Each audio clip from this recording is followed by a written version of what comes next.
پیارے دوستو، آج ہم آپ کو ایک ایسا رلا دینے والا واقعہ سنانے والے ہیں جسے سن کر آپ کی آنکھوں میں آنسو آ جائیں گے۔ یہ واقعہ ہے ایک نیک لڑکی کا۔ مگر دوستو، آج تک ہم نے سنا ہے کہ جو بھی عذاب آتا ہے مرنے کے بعد قبر میں آتا ہے، چاہے بندہ نیک ہو یا گنہگار ہو، جیتے جی انسان پر کسی طرح کا عذاب نہیں آتا ہے، چاہے بندہ کتنا ہی گنہگار کیوں نہ ہو۔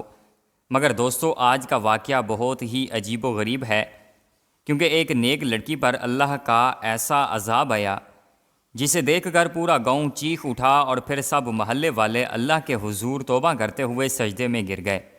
پیارے دوستو، آج کی اس ویڈیو میں آپ ہمارے ساتھ آخر تک رہیں، آپ کو پوری کہانی سمجھ آ جائے گی۔ دوستو، یہ بات بہت پرانی نہیں ہے بلکہ کچھ سال پہلے کی ہے۔ پاکستان کے ایک علاقے میں ایک گاؤں تھا۔ اس گاؤں میں ایک عورت رہتی تھی۔ وہ عورت بہت نیک تھی۔ اس نیک عورت کی صرف ایک ہی بیٹی تھی۔ وہ اپنی بیٹی سے بہت محبت کرتی تھی۔ وہ اپنی بیٹی کو قرآن پاک اور اسکول کی تعلیم دلوا رہی تھی۔ اسی گاؤں میں ایک اللہ والے بزرگ اپنی بیوی کے ساتھ رہتے تھے۔ یہ اللہ والے مسجد کے امام ہونے کے ساتھ ساتھ 5 وقت کی اذان بھی خود دیا کرتے تھے۔ وہ مسجد میں گاؤں کے لڑکوں کو دینی تعلیم دیا کرتے تھے۔ امام صاحب کی بیوی بھی گھر میں لڑکیوں کو قرآن پاک پڑھایا کرتی تھی۔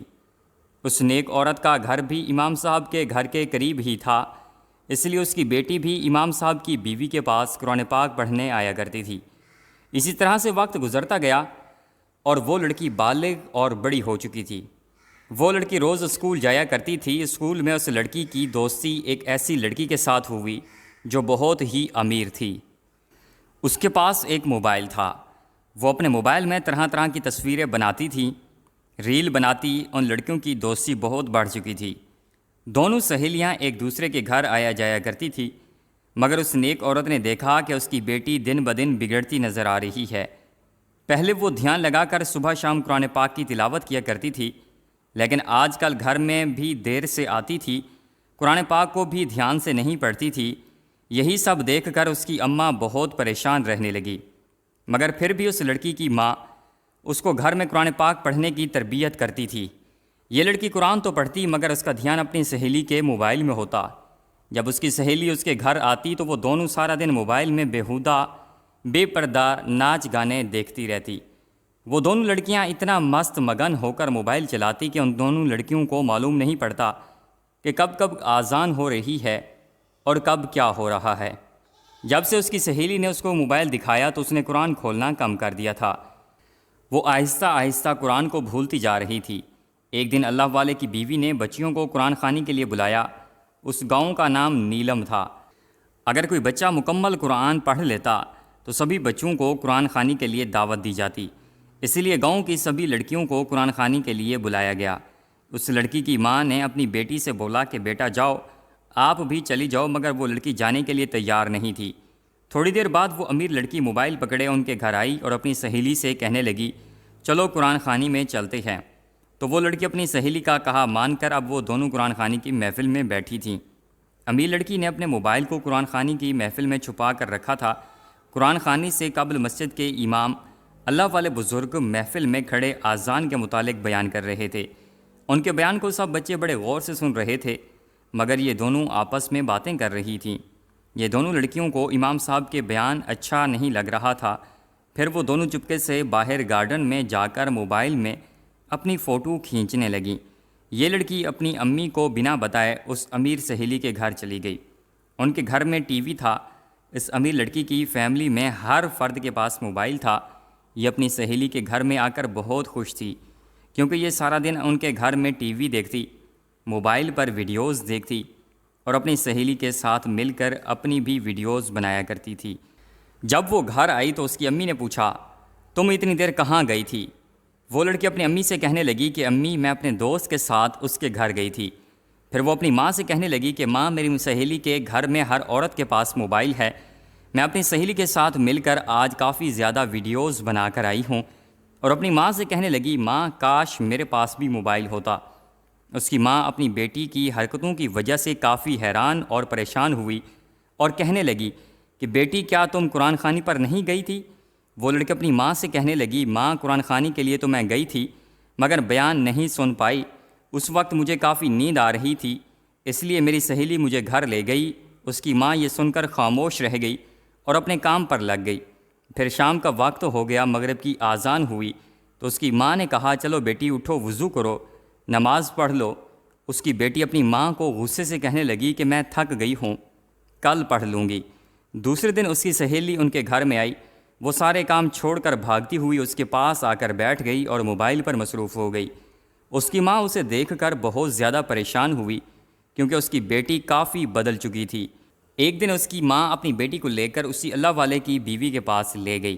اس اللہ والے کی بیوی نے کہا کہ بیٹی تم گھر جا کر دن میں 3 بار اذان پڑھا کرو، کیونکہ اذان پڑھنے سے اللہ تعالیٰ ہر مشکل کو آسان کر دیتا ہے۔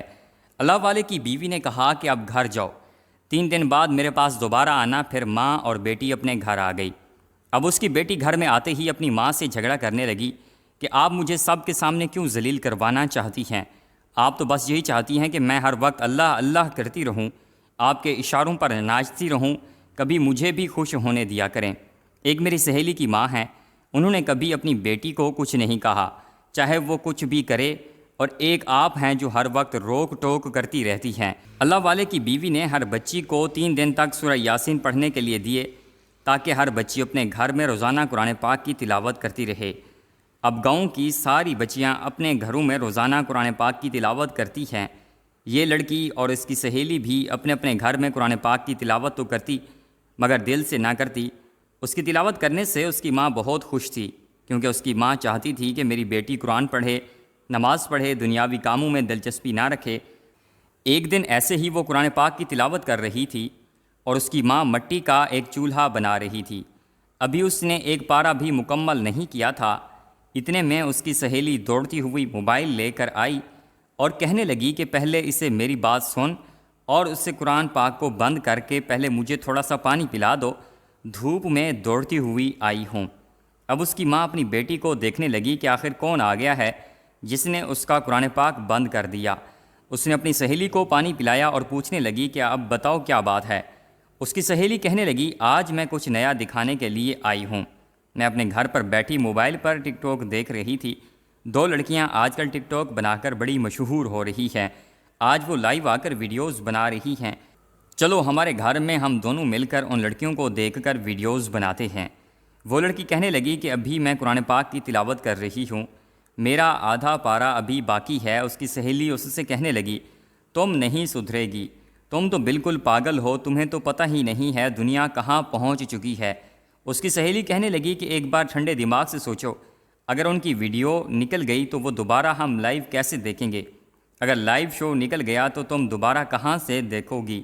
قرآن پاک پڑھ رہے ہیں، یہ بھاگ تھوڑی جا رہا ہے، یا ادھر ہی رہے گا، جو باقی رہ گیا ہے اس کو بعد میں پڑھ لینا۔ وہ لڑکی بھی اپنی سہیلی کی باتوں میں آ چکی تھی اور اس کے ساتھ چلنے کے لیے تیار ہو چکی تھی۔ اس کی ماں ان دونوں کی باتیں سن رہی تھی۔ جب لڑکی اپنی سہیلی کے ساتھ جانے لگی تو اس کی ماں چولہا بناتی ہوئی چھوڑ کر مٹی کے ہاتھ لیے بھاگتی ہوئی آئی، اپنی بیٹی کے پاس آئی اور کہنے لگی کہ بیٹی مت جا، میری لال مت جا، قرآن پاک کی تلاوت کو چھوڑ کر مت جا، اپنا باقی کا پارہ تو پورا کر لے۔ وہ لڑکی کہنے لگی کہ ماں میری سہیلی مجھے بلانے آئی ہے۔ اس کی ماں کہتی ہے کہ بیٹی یہ تیری سہیلی نہیں ہے، یہ شیطان ہے، یہ چڑیل ہے۔ اس نے اپنی آنکھیں لال کیے اس کی ماں کو دیکھنے لگی، کہنے لگی دیکھو تیری ماں کتنی خراب ہے، تیری ماں میرے منہ پر ہی مجھے کیا کیا بک رہی ہے۔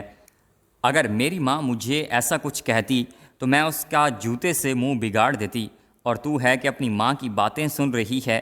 اس کی سہیلی نے اس لڑکی کو غصے سے چڑھایا اور چڑھا دی۔ اب وہ لڑکی اپنی ماں کو غصے سے کہنے لگی تو کیسی ہے ماں ہے جو میری سہیلی کو شیطان بول رہی ہے، کبھی اس کو چڑیل بول رہی ہے۔ اگر تجھے اپنی بیٹی سے پیار ہوتا تو اپنی بیٹی کی ہر چیز سے پیار کرتی، تجھے مجھ سے پیار نہیں ہے۔ مگر اس کی ماں پھر بھی اس کو روک رہی تھی کہ میری لال مت جا۔ الغرض وہ لڑکی وہاں چلی گئی اور جیسے ہی وہ گھر آئی تو اس نے دیکھا کہ قرآن پاک تو وہیں پڑا ہوا ہے۔ وہ سوچنے لگی کیوں نہ جو میں آدھا پارہ چھوڑ گئی تھی اس کو پورا کر کے رکھ دیتی ہوں۔ اب یہ اس کو نہیں معلوم تھا کہ شیطانی کام کر کے آئی ہو اور اللہ تعالیٰ کو مجھ سے ناراض ہوگا۔ وہ بنا وضو کیے قرآن پاک کی طرف بڑھنے لگی۔ قرآن پاک تخت کے اوپر بند پڑا ہوا تھا۔ اب قرآن پاک کو ہاتھ لگانے والی تھی کہ پھر اللہ نے اسی وقت تخت کے نیچے سے ایک خون خوار چھپکلی کو پیدا فرما دیا۔ وہ اتنی زہریلی چھپکلی تھی کہ اس کے چاروں طرف کانٹے بنے ہوئے تھے۔ وہ چھپکلی اس لڑکی کو آتے دیکھ رہی تھی۔ جیسے ہی اس لڑکی نے قرآن پاک کو ہاتھ لگایا تو وہ چھپکلی اس کے ہاتھ کے اوپر چپک گئی۔ اس لڑکی نے ڈر کے مارے چھپکلی کو پیچھے کیا، مگر وہ اس کے ہاتھ سے نہ اتری۔ پھر اس نے ایک دم زوردار ہاتھ سے جھٹکا تو چھپکلی اس کے ہاتھ سے گر کر اس کے ماتھے کے اوپر چمک گئی۔ اب وہ چھپکلی اس کے ماتھے کو کاٹنے لگی، اپنا پورا زہر اس کے ماتھے پر پھیلنے لگی۔ وہ لڑکی چیخنے لگی، اپنی ماں سے کہنے لگی کہ ماں مجھے بچا لو، ماں مجھے بچا لو۔ ماں تو اس سے روٹھ کر بیٹھی تھی۔ اس نے دل میں عہد کر لیا تھا کہ میں اپنی بیٹی کو اب نہیں بات کروں گی، یہ میری کوئی بات نہیں مانتی۔ اس کی ماں منہ پھیرے ناراض بیٹھی ہوئی تھی۔ جس ماں کا اس لڑکی نے دل دکھایا تھا، اب اسی ماں کو مدد کے لیے پکارنے لگی۔ وہ اپنی ماں کو رو کر چیخ کر پکارنے لگی تو اس کی ماں اپنی بیٹی کی چیخ پکار سن کر دوڑتی ہوئی اپنی بیٹی کے پاس آئی۔ جب اس کی ماں نے اپنی بیٹی کو پکارا تھا تو اس نے ایک نہ سنی، مگر بیٹی نے اپنی ماں کو چیخ کر ایک بار پکارا تو وہ تڑپتی ہوئی بھاگتی ہوئی اپنی بیٹی کے پاس آئی۔ ماں بولی، میری بیٹی تجھے کیا ہوا؟ اس کی بیٹی بولی، ماں یہ چھپکلی مجھے کھا رہی ہے، چھپکلی مجھ سے دور کر دو۔ اس کی ماں دوڑتی ہوئی ایک چمٹا لے کر آئی، اس چمٹے کے ساتھ چھپکلی کو دور بھگانے لگی اور کہنے لگی کہ بیٹی ابھی تیری ماں زندہ ہے، میری بیٹی تو پریشان نہ ہو۔ اس کی ماں نے چمٹے سے چھپکلی کو پیچھے کیا، مگر وہ چھپکلی ذرا بھی نہیں ہلی۔ اگر چھپکلی ہوتی تو پیچھے ہٹتی نہ، وہ تو چھپکلی کے روپ میں اور کوئی چیز تھی۔ چھپکلی ہوتی تو اس کی ضرور ماں اس کو ضرور چھڑا لیتی۔ چمٹا لگتے ہی پورے چہرے پر چھپکلی چھپکلی ہو گئی۔ اس لڑکی کا سارا چہرہ چھپکلی سے بھر چکا تھا۔ اس کی ماں یہ دیکھ کر حیران اور پریشان ہو گئی۔ دیکھتے ہی دیکھتے لڑکی کا پورا جسم چھپکلی چھپکلی ہو گیا۔ چھپکلی اس کے جسم کو نوچ نوچ کر کھا رہی تھی۔ اس لڑکی کا سارا جسم چھپکلی کی طرح بن گیا۔ تخت کے اوپر جو چھپکلی ہوتی ہے، جو اس کی ماں کو خونخوار نظروں سے دیکھ رہی تھی، اگر تو اب اس کے پاس آئی تو تیری خیر نہیں۔ اگر وہ چھپکلی ہوتی تو اس کے جسم سے ہٹ جاتی۔ چھپکلی کے روپ میں تو اللہ کا عذاب اس لڑکی پر آ چکا تھا۔ اب وہ لڑکی چیخ چیخ کر چلا رہی تھی کہ ماں مجھے بچا لو۔ اس کی چیخ پکار سے اس کی ماں بھی رو پڑی، اللہ سے التجا کرنے لگی، یا اللہ میری بیٹی کو بچا لے، اللہ میری بیٹی کو بچا لے۔ مگر اس وقت اللہ پاک اس لڑکی سے ناراض تھا۔ اللہ تعالیٰ کا اس لڑکی پر عذاب آ چکا تھا۔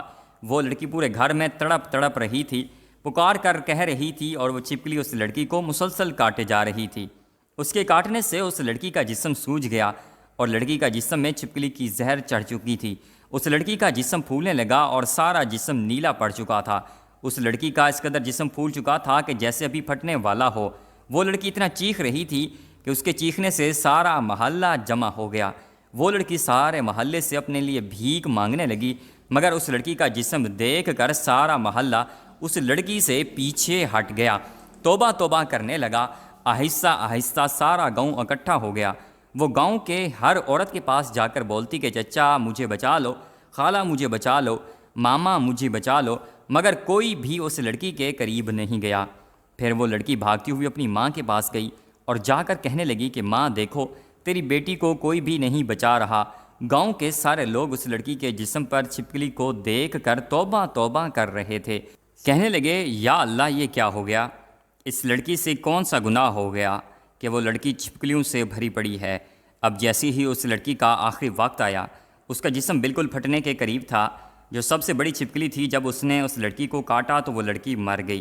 لڑکی کا انتقال ہو گیا اور اس کی ماں تڑپ تڑپ کر رو رہی تھی۔ اس کی ماں رو رو کر سب کو کہہ رہی تھی کہ میری اکلوتی بیٹی مجھے چھوڑ کر کیوں چلی گئی۔ جب اللہ والے کی بیوی نے آ کر ان کی ماں سے پوچھا کہ کیا ہوا اس لڑکی کو، تو اس کی ماں نے کہا کہ میری بیٹی قرآن کو چھوڑ کر شیطان کے پاس چلی گئی تھی۔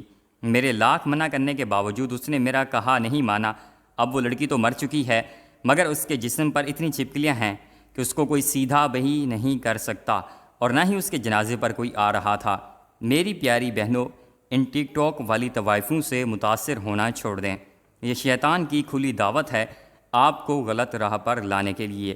آپ لوگوں سے میری گزارش ہے، جتنے بھی لوگ ہماری ویڈیوز کو دیکھتے ہیں، مجھے اس بات سے خوشی ہوتی ہے کہ لوگ ہماری ویڈیوز کو اتنا پیار دیتے ہیں کہ اللہ پاک ہمیں دین اسلام کو صحیح سے سمجھنے کی توفیق عطا فرمائے اور نیک کام کرنے کی توفیق عطا فرمائے۔ قرآن پاک کو سمجھنے اور تلاوت کرنے کی توفیق عطا فرمائے۔ ہماری ماں اور بہنوں کو مکمل پردہ کرنے کی توفیق عطا فرمائے۔ ہمیں 5 گانا نماز ادا کرنے کی توفیق عطا فرمائے۔ آمین یا رب العالمین۔ آخر میں اللہ پاک سے یہی دعا ہے کہ اللہ پاک ہمیں ایسے واقعات سے سبق حاصل کرنے کی توفیق عطا فرمائے۔ اس ویڈیو کو ایک لائک بھی ضرور کر دیجئے گا۔ ملتے ہیں انشاءاللہ نیکسٹ ویڈیو میں، تب تک کے لیے اپنا بہت سارا خیال رکھیے گا۔ اللہ حافظ۔